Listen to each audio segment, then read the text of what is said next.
Alors, première méthode pour obtenir une image noir et blanc au départ de l'image couleur.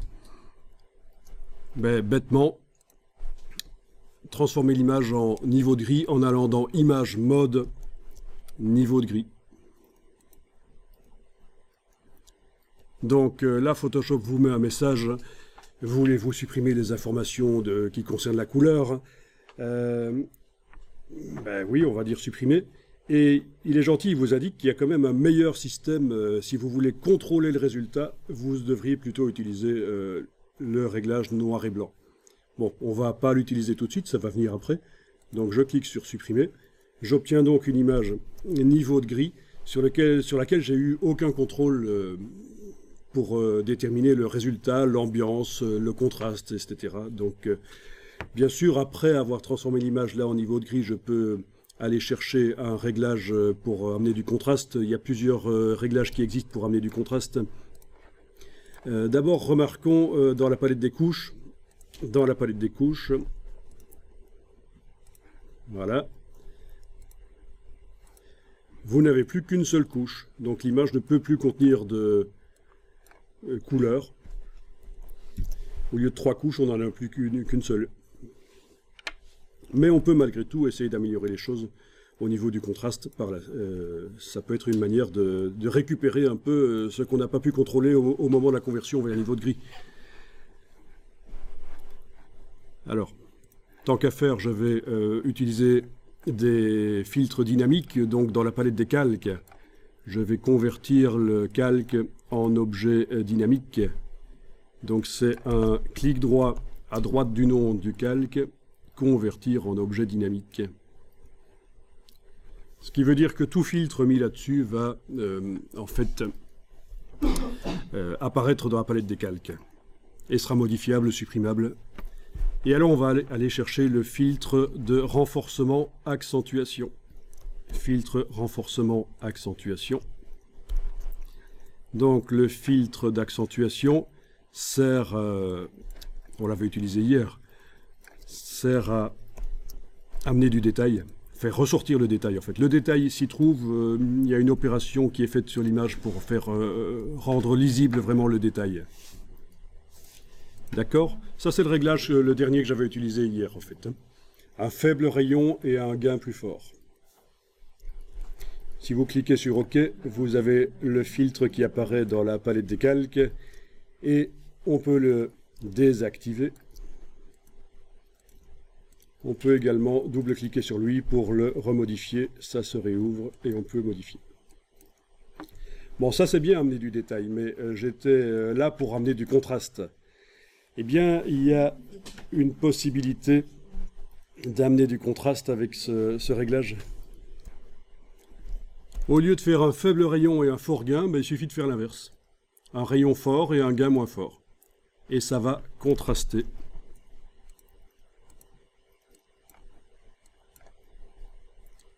Ça va durcir vraiment la photo. Alors ça, c'est super utile quand on a affaire à des photos dans lesquelles il y a de l'atmosphère, de la pollution qui a rendu tout terne dans les paysages, notamment où vous avez du brouillard. Eh bien, vous allez pouvoir, grâce à ça, vraiment faire ressortir les choses. Bon, ça c'est pas mal. L'accentuation, utilisée pour mettre du contraste. Rien n'empêche de mettre un deuxième filtre d'accentuation qui va agir de manière traditionnelle pour faire ressortir le détail sur le même calque. Filtre, renforcement, accentuation. Voilà. Il est arrivé avec le même réglage en fait. Qui est là, il est là, voilà. Bon, ben celui-là, va falloir mettre un faible rayon et un gain plus fort. Donc là, vous avez les deux en fait. Vous avez un des filtres d'accentuation qui amène du contraste et l'autre qui amène du détail. Voilà, je vais enlever les yeux et on va tout de suite voir. Ça, c'est pour le contraste. Ça, c'est pour le détail. Et ça, c'est les deux. Ok, je vais modifier encore celui qui amène du détail.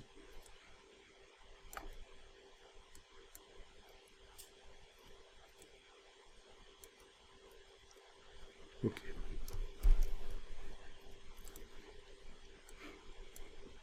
J'y suis allé un peu fort, mais au moins la démonstration là fonctionne bien. Bon. Donc transformation d'image couleur sans avoir pu contrôler quoi que ce soit, parce qu'on a utilisé image, mode, niveau de gris. Mais par la suite, on peut quand même essayer de contrôler. On peut également utiliser des calques de réglage, notamment un calque qui fonctionne très bien pour contrôler tout ce qui est luminosité et contraste dans les images. Donc vous avez votre calque là, objet dynamique qui est activé. Bon, même s'il n'était pas un objet dynamique, ça fonctionnerait ce qu'on va faire ici. Vous allez chercher le calque de réglage de type courbe. Ah oui, vous vous êtes peut-être dit qu'on allait utiliser luminosité contraste. Ben non, parce que ça c'est pourri. C'est pour Pépé qui fait du Photoshop le dimanche. Il faut savoir que dans Photoshop, il y a des outils basiques, simplifiés pour les utilisateurs vraiment basiques, parce qu'ils visent aussi, chez Adobe, ils visent aussi le marché grand public, pas seulement les pros. Et oui, il y a des gens dans certains pays qui achètent Photoshop, même si c'est pour un usage privé, tout le monde ne pirate pas. Donc, voilà le réglage des courbes.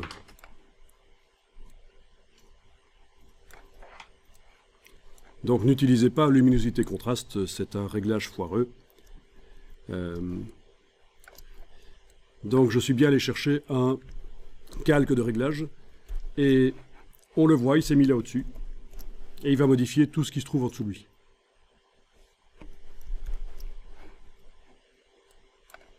Vous allez pouvoir mettre un point, 2 points, et les bouger. Si vous faites une courbe en forme de S, ça augmente le contraste. Alors le contraste que j'amène ici par la courbe en forme de S s'ajoute au contraste qui est arrivé par l'accentuation des détails. Je peux les désactiver ceux-là. Voilà. Ou je peux n'activer que l'accentuation des détails, mais pas l'autre accentuation qui amène le contraste. Parce que c'est vrai que faire les deux, c'est peut-être un peu trop. Donc voilà, je n'ai laissé que l'accentuation qui amène du détail. Et je règle le contraste finalement d'une autre manière, avec plus de possibilités de contrôle.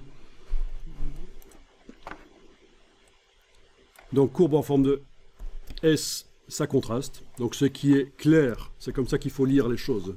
Vous avez ici des gammes de gris, et là on voit que le point clairement correspond au gris clair. Ce qui est clair, ben, je diminue la luminosité. En fait, hein, le gris qui est clair, je suis en train de diminuer sa luminosité. Et un autre gris qui est plus foncé ici, j'augmente sa... attendez un peu, là on fonctionne en... Oui, donc j'augmente sa luminosité. Oui, vu qu'on est sur une image noir et blanc, le réglage des courbes est inversé par rapport aux images couleurs. Oui. Donc là, j'ai augmenté la luminosité des gris clairs et j'ai diminué la luminosité des gris foncés. La courbe fonctionne un peu ici comme une courbe d'encre, en fait, hein, les quantités d'encre. Voilà. Oui, donc si vous êtes habitué au réglage des courbes sur des images couleurs, vous allez remarquer qu'en fait c'est inversé ici. On ne gère pas vraiment la luminosité, c'est pas les quantités de lumière, c'est les quantités d'encre, en fait, noire, pour cette image noir et blanc. Je peux faire fonctionner le réglage des courbes comme s'il s'agissait d'un contrôle sur la lumière plutôt que sur la quantité d'encre. Vous allez dans le menu ici, propriétés, dans les options d'affichage des courbes, et vous allez passer en mode lumière. Voilà, et vous allez voir que le S va s'inverser à ce moment-là. Enfin, le S, non, c'est pas le S qui s'est inversé, c'est les gammes de gris ici. C'est les gammes de gris qui se sont inversées, voilà. Donc, dans le menu ici, option d'affichage des courbes, passer en mode lumière pour régler ça. Voilà, donc je rends plus sombre les parties sombres de l'image, je rends plus clair les parties claires, je contraste, donc c'est ça contraster, c'est augmenter les différences qui existaient déjà. On peut également mettre un point supplémentaire là et un là et le contrôler pour contrôler en fait le détail dans les parties claires et dans les parties foncées.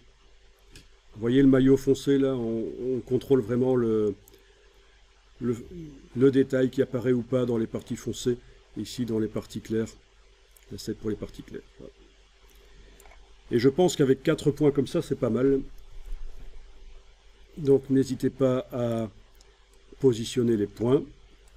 Ça suppose que vous travaillez bien sûr sur un écran qui est calibré, c'est-à-dire qu'on a mis une sonde et on a créé un profil couleur qui modifie l'affichage de l'écran pour qu'il fonctionne au mieux. Et le même profil couleur a une deuxième partie. Un profil couleur, ça a deux parties. C'est un fichier, un profil couleur. Hein. La première partie du profil couleur modifie le fonctionnement de l'écran, donc c'est la calibration. Et puis, ça décrit le fonctionnement de l'écran, c'est le profilage.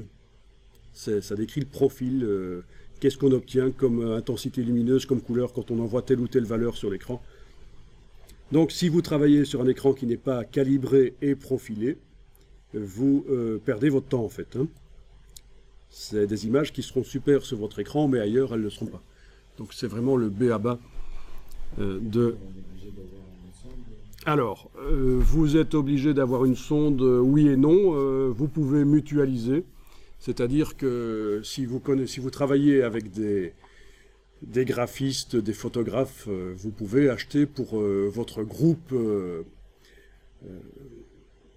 de collaborateurs, vous pouvez acheter une sonde, comme ça vous divisez les coûts. Hein. Une bonne sonde, ça coûte dans les 300 ou 400 euros, c'est un minimum. Et bien sûr, si vous êtes 10 à l'acheter, ça ne vous coûte plus que 30 ou 40 euros. Donc parce que c'est quelque chose qu'on n'utilise pas souvent. Enfin, pas tellement souvent que ça, en tant qu'individu seul. C'est une fois tous les mois, tous les 2 mois qu'on va utiliser la sonde pour calibrer une imprimante ou un écran. Oui, avant on avait les écrans Barco en effet, mais ça n'existe plus ça. Ça n'existe plus, oui, mais c'est encore utilisé dans certains studios pour faire leurs retouches pour le cinéma. Mais de moins en moins.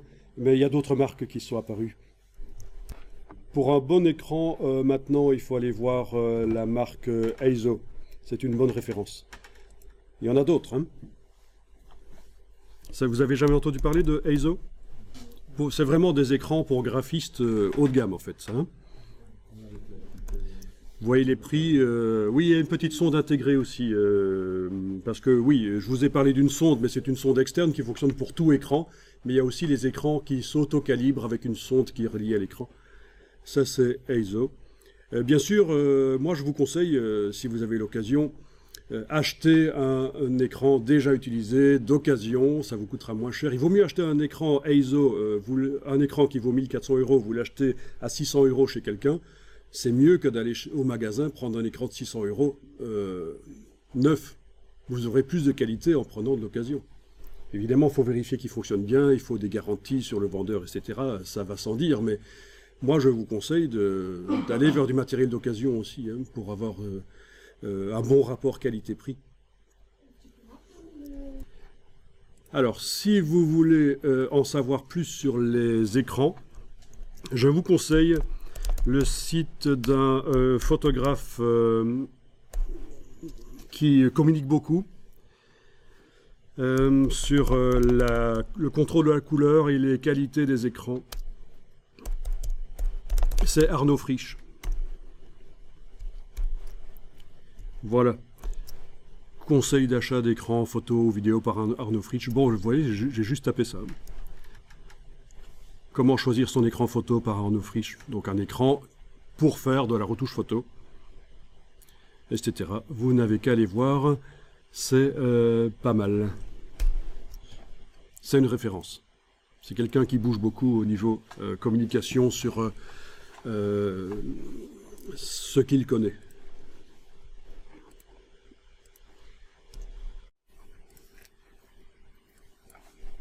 Alors, petite astuce, il est difficile de trouver le réglage idéal du premier coup. Et vous allez pouvoir utiliser cette astuce qui consiste à dupliquer le calque de réglage en l'amenant sur le bloc de feuilles là dans le bas de la palette des calques par exemple, en enlevant l'œil en face de l'original du réglage et en continuant à travailler sur la copie. Donc là je suis en train de modifier le réglage de courbe sur la copie.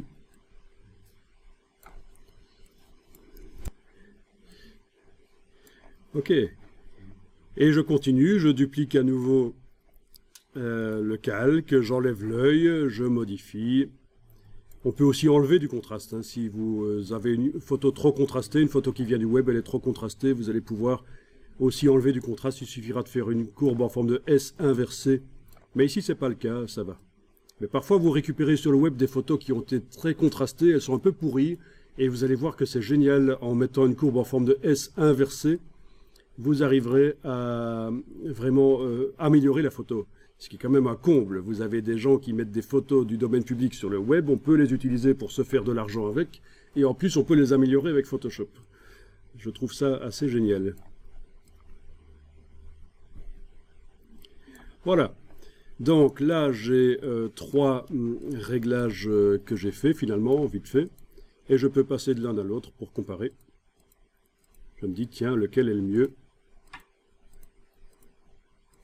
D'accord? Ça, c'est la petite astuce. Parce qu'en fait, voilà, c'est difficile de trouver la bonne solution. Donc, multipliez les solutions comme ça et puis choisissez. Et ça, c'est un conseil qui est valable pour plein d'autres domaines, que ce soit dans InDesign, Illustrator, Photoshop, plein d'autres domaines. Plutôt que d'essayer de vous concentrer pour arriver au meilleur résultat, mais multipliez les versions et puis choisissez. C'est beaucoup plus facile. Choisir, c'est être créatif. Alors, petite astuce, si vous vous dites, tiens, ce calque-là, c'est quand même celui qui donne le meilleur résultat parmi les 3. Hein, je trouve que, oui, c'est celui qui donne le meilleur résultat, finalement, pour contraster les choses. C'est celui-là. Mais ce serait bien si c'était un peu moins fort quand même comme contraste. Eh bien, vous avez qu'à diminuer l'opacité du calque ici. Et ça va diminuer la force du réglage. Vous mélangez en fait avec la photo d'en dessous non corrigée. Voilà. Et peut-être qu'ici à 55%, c'est mieux qu'à 100%. C'est peut-être ça le bon réglage qui convient le mieux. Ça, on n'y pense pas toujours, hein, quand on fait un réglage sur une photo, que le fait de diminuer l'opacité diminue la force du réglage.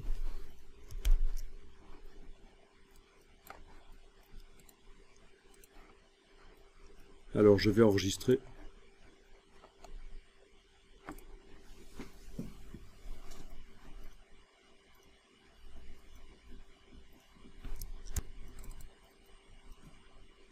Je vais enregistrer l'image en indiquant que c'est la version 1. Version 1.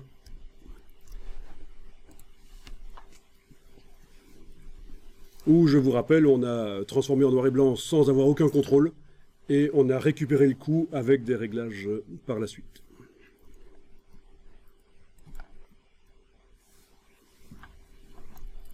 Et je vais fermer.